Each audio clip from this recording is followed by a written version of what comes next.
ఇచ్చిన ప్రాసెస్ అది ఇంకా నడుస్తుంది.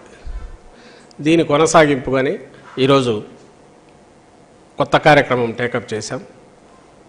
ఈ నెల 27 నుంచి గౌరవ ముఖ్యమంత్రి వైఎస్ఆర్ కాంగ్రెస్ పార్టీ అధ్యక్షులు జగన్మోహన్ రెడ్డి గారు ఇడుపులపాయ నుంచి బస్ యాత్ర ప్రారంభిస్తారు. ఈ బస్ యాత్ర మొత్తం దేనికోసం, దేన్ని ప్రతిబింబిస్తుంది అంటే కార్యకర్తలందరినీ మేమంతా సిద్ధం అని సమాయత్తం చేయడం కోసం, సన్నద్ధం చేయడం కోసం ఎన్నికల సమరానికి ఆయన వాళ్ళను మోటివేట్ చేసే దిశగా ఈ కార్యక్రమం నడుస్తుంది. లక్ష్యం ఎంటైర్ రాష్ట్రమంతటా ఉన్న లక్షలాది మంది, కోట్లాది మంది అభిమానులు, వైఎస్ఆర్ కాంగ్రెస్ పార్టీ కార్యకర్తలు ఎన్నికల యుద్ధానికి సమాయత్తం అని చెప్పి డిక్లేర్ చేసే సందర్భం. ఇవి వరుసగా ఎక్కడైతే సిద్ధం సభలు జరిగిన పార్లమెంట్ నియోజకవర్గాలు వదిలి మిగిలిన నియోజకవర్గాల్లో చేయాలని నిర్ణయించింది పార్టీ. అందులో ఉజ్జాయింపుగా 27వ తేదీ మొదలైతే నోటిఫికేషన్ వచ్చిన ఏప్రిల్ 18, 1-2 రోజులు వీలైతే తర్వాతకు అక్కడికి ఈ బస్సు యాత్ర ఎండ్ చేసి అప్పటికి వీలైనంత వరకు ఈ 4 పార్లమెంట్ నియోజకవర్గాలు తీస్తే మిగిలినవి చాలా వరకు కవర్ అవుతాయి. అలాగే వాటిలో ఎక్కడ అవసరమో, ఎక్కడ అవకాశం ఉందో డిపెండింగ్ ఆన్ పార్లమెంట్ దీన్ని బట్టి ప్లాన్ చేసి వీలైనంత వరకు అన్నీ కవర్ చేస్తాం.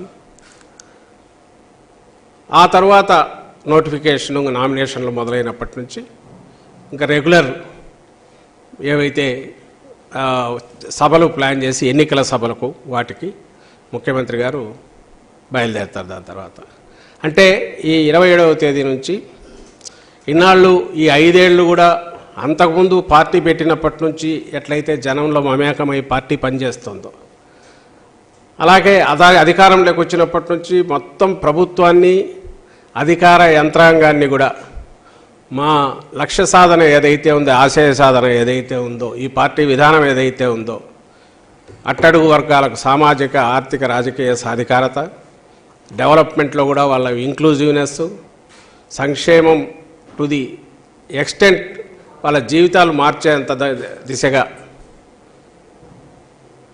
సంక్షేమం తీసుకెళ్ళి శాచురేషన్ బేసిస్ మీద అన్నిటికీ అతీతంగా ట్రాన్స్పరెంట్గా అవినీతికి ఆస్కారం లేకుండా ఇవి చేయడము, ఈ కొత్త విధానాలు, కొత్త పథకాలు, సంస్కరణలు ఏవైతే ఉన్నాయో కాన్సన్ట్రేటెడ్ ఎఫెక్ట్లు ఈ రాష్ట్రంలో తీసుకురావడానికి జనం కోసం ఆయన ఎట్లయితే తపన పడ్డారో 24/7, ఇప్పుడు ఎన్నికల సమయంలో జనంలో కూడా అలాగే 27వ తేదీ నుంచి పూర్తిగా ఆయన యాత్రలోనే ఉంటారు.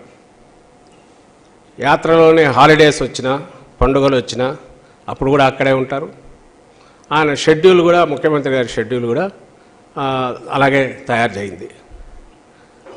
ఇందులో 27వ తేదీ ఉదయం ఇడుపులపాయలో దివంగత మహానేత రాజశేఖర రెడ్డి గారి సమాధి దగ్గర నివాళులు అర్పించి ఆ తర్వాత ఆ రోజు సాయంత్రం మధ్యాహ్నం 3:30 తర్వాత ప్రొద్దుటూరు చేరుకుంటారు బస్సులో. అక్కడ తొలి ఈ మేమంతా సిద్ధం సభ జరుగుతుంది కార్యకర్తలతో, అభిమానులతో. ఇది చాలా పెద్ద ఎత్తున జరుగుతుంది, అంచనాలకు మించి కూడా హాజరవుతారు. వైఎస్ఆర్ కాంగ్రెస్ పార్టీ సభ అంటే, జగన్మోహన్ రెడ్డి గారి సభ అంటే అది ఏ స్థాయిలో అయినా ఎలా ఉంటుందంటే ఇప్పటికే ఒక ప్రతీతి ఉంది. తిరణాలలాగా ఉంటుంది. ఊళ్ళే కదిలి వస్తాయి, లక్షల్లో కదిలి వస్తుంటారు సభ స్థాయిని బట్టి. చిన్నపాటి ఎన్నికల సభ అయినా వేలల్లో కిక్కిరిస్తుండడం అనేది అందరూ చూశారు. అదే ధోరణి ఉంటుంది, అదే మోతాదు ఉంటుంది.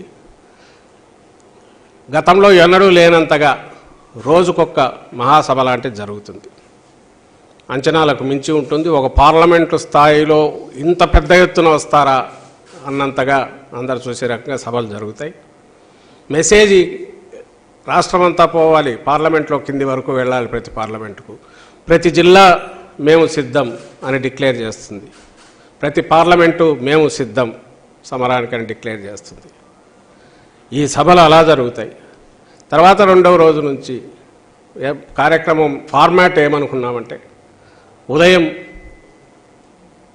తయారైన తర్వాత 9:30కో 10కో ఒకటి interaction with different public social groups or industrialist or target groups common public ఒక ఇంటరాక్షన్ ప్రోగ్రాం పెడదామనింది.